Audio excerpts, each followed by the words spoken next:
Dan yang terakhir, tuan-tuan ambil ayat ni untuk jadikan amalan tuan-tuan. Mudah-mudahan kita dapat manfaat daripada apa yang kita baca ni. Yang pertama, Haji Qodik ni banyak kebun kelapa sawit. Buah kelapa sawit tengah murah ni orang tak curi lah. Buah tengah mahal, orang curi kelapa sawit. Dengan pokok pun orang curi sekali. Kita duduk dalam masjid buat tabung, orang curi tabung kita. Kita beli motor, orang beli, orang curi motor kita.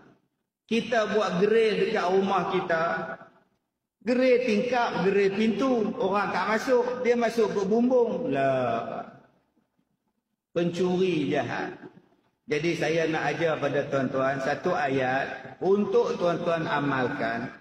Mudah-mudahan pencuri tak masuk kepada rumah kita, tak mengambil harta benda di rumah kita.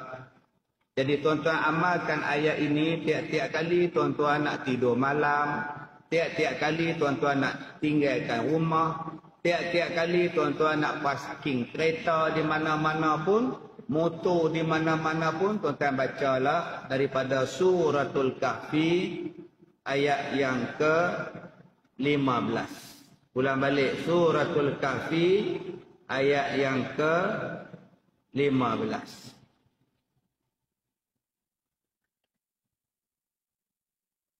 Ayat yang ke-18, minta maaf. Ayat yang ke-18.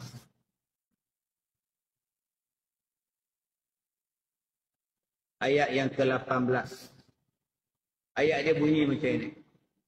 A'udzu billahi minasyaitonir rajim. Wa tahsabuhum ayqazan wa hum ruqud wa nuqallibuhum dhatal yamin wa dhatal shimal wa kalbuhum basitun zira'ihi bil wasid. Law ittala'ta 'alaihim lawallaita minhum firara wa lamulita minhum ru'ba.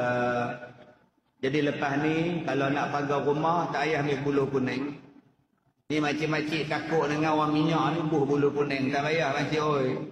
Baca surah Al-Kahfi ayat 18. Orang nampak rumah kita tu orang gerun nak masuk. Cuma saya minta mana yang meniaga jangan baca ayat ni pula. Buka kedai pagi-pagi bawah tak sabur. Soalnya tak ada siapa masuk kedai. Perompak tak masuk, yang nak beli pun tak masuk. Ni nama dia ayat pagar rumah. Nah, baik.